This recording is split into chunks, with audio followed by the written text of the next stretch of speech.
नमस्कार, कसे आहात तुम्ही सगळे? आय होप तुम्ही सगळे मस्त मजेत असाल. आणि आज खूप जास्त खास दिवस आहे, कारण आज आहे सान्वीचा बर्थडे. आजच्या पूर्ण दिवसाची धावपळ, आम्ही कसं डेकोरेशन करणार आहे, सान्वीच्या बड्डेचा केक, सान्वीचं बड्डेचं सेलिब्रेशन कसं करणार आहे, आज तुम्हाला या व्लॉगमध्ये सगळं आम्ही दाखवणार आहे. ती आता 2 वर्षाची पूर्ण होणार आहे, म्हणून आज मस्त सेलिब्रेशन आहे.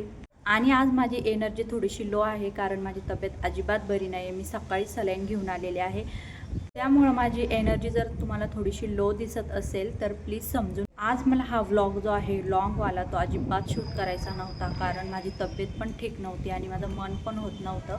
पण मग नंतरून विचार केला की आता हा दिवस जो आहे सान्वीचा बड्डेचा, तो आता लवकर येणार नाही, म्हणजे खूप दिवस त्याची वाट बघावा लागेल. आणि म्हटलं चला, दुखणं तर चालूच असतं, पण मग मुलांचे बड्डे यायला पण खूप वाट बघावी लागते आणि सगळे एकत्र परत असे येत नाही लवकर. म्हणून म्हटलं की छोटासा व्लॉग जो आहे तो तुमच्यासोबतही शेअर करावा आणि आमच्यासाठीही एक मेमरी बनेल. त्यामुळे हा आजचा व्लॉग जो आहे मी तुमच्यासोबत शेअर करते आहे. आणि आय होप तुम्हाला माझे सगळे व्लॉग आवडत असतील. मी जे मिनी व्लॉग तुमच्यासोबत शेअर करते आहे डेली रुटीनवाले, तेही तुम्हाला आवडत असतील. जर माझे व्लॉग तुम्हाला आवडत असतील तर प्लीज मला कमेंटमध्ये सांगा. आणि चला तर आज सुरू करूया.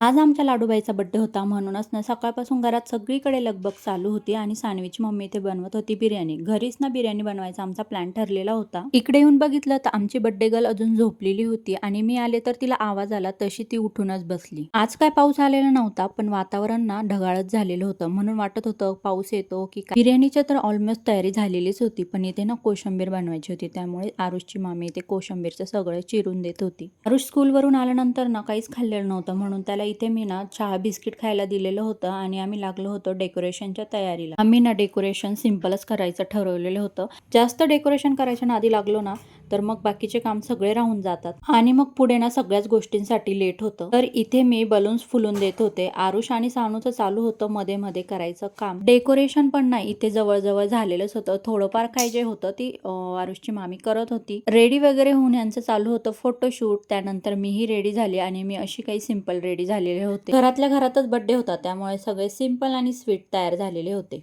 त्यानंतर ना इथे सगळे रेडी होऊन बसलेले होते आणि आले होते सानूचे आजी बाबा. सगळेजण एकत्र आले की मस्त छान गप्पा रंगतात. त्या सान्वीच्या आजी बाबाने तिला हा ड्रेस आणलेला होता, पण सान्वी ना नवीन कपडे घालायला इथे तयारच होत नव्हते. सगळेजण तिला लाडीगुडी लावत होते, पण बाई काय ऐकायला तयार नव्हते. आणि हा होता सान्वीचा बर्थडे केक. खूप सुंदर होता. एक ऑर्डर देऊन बनवून घेतलेला होता. त्यानंतर ते आता सानूला औक्षण करायची सुरुवात झालेली होती आणि पहिलं औक्षण तिच्या मम्मीनेच केलेलं होतं. सानू ना खुर्चीवर बसायला तयारच नव्हती, तिला उभं राहूनच औक्षण करून घ्यायचं होतं. आज ना सगळं तिच्या मूड प्रमाणेच चाललं होतं, कारण तिचा जर मूड खराब झाला आणि सान्वी रडायला लागली तर काय ऐकणार नाही, म्हणून सगळं आज तिच्या मनाप्रमाणेच करत होते. इथे तर सान्वीपेक्षा ना माझ्या आरुषचाच बड्डे जास्त वाटत होता आणि ना आरुष ना सगळ्या मोमेंटमध्ये सान्वीच्या सोबतच उभा होता. लहान मुलांचं असंच असतं, एकाचं पाहिलं का तेच दुसऱ्याला लागत असतं, म्हणून आम्ही पण ना आरुषला तिथेच उभा केलं की नको त्याला पण वाईट वाटायला. हे आहेत सान्वीचे बाबा आणि सान्वीचे बाबा ना तिच्या पाया पडून बोलत होते की ही आमच्या घरची लक्ष्मी आहे. त्यानंतर सान्वीचा बर्थडे केक कटिंग करायला घेतलेला होता. सान्वी ना केक कटिंग करण्यामध्ये खूप जास्त एक्सायटेड होती आणि तिच्यापेक्षा आरुषही खूप जास्त एक्सायटेड होता, कारण त्या दोघांनाही ना केक खायचा होता. केक वगैरे कटिंग झाला आणि सगळ्यांनी सान्वी सोबत फोटोज वगैरे काढले. तिलाही केक भरवला. मी पण गेले आणि सान्वीला आरुषला केक भरवला. केक खरंच खूप जास्त टेस्टी होता आणि सगळ्यांनाच तो खूप जास्त आवडला. त्यानंतर आम्ही लगेच ना जेवायला बसलेलो होतो. सगळ्यांनी आज एकत्र येऊन ना खूप जास्त एन्जॉय केलेला होता. असं जेवण एकत्र कधी लवकर होत नाही, पण अशा काही निमित्तानेच ना सगळेजण एकत्र येऊन जेवायला बसतात, त्यातच खूप आनंद आहे. असे छोटे छोटे क्षण ना आपल्या आयुष्यभरात कायमचे राहून जातात. तर असा होता आजचा व्लॉग, असं होतं आजचं सेलिब्रेशन. जर तुम्हाला आवडलं असेल तर नक्की चॅनलला सबस्क्राईब करा. Bye bye.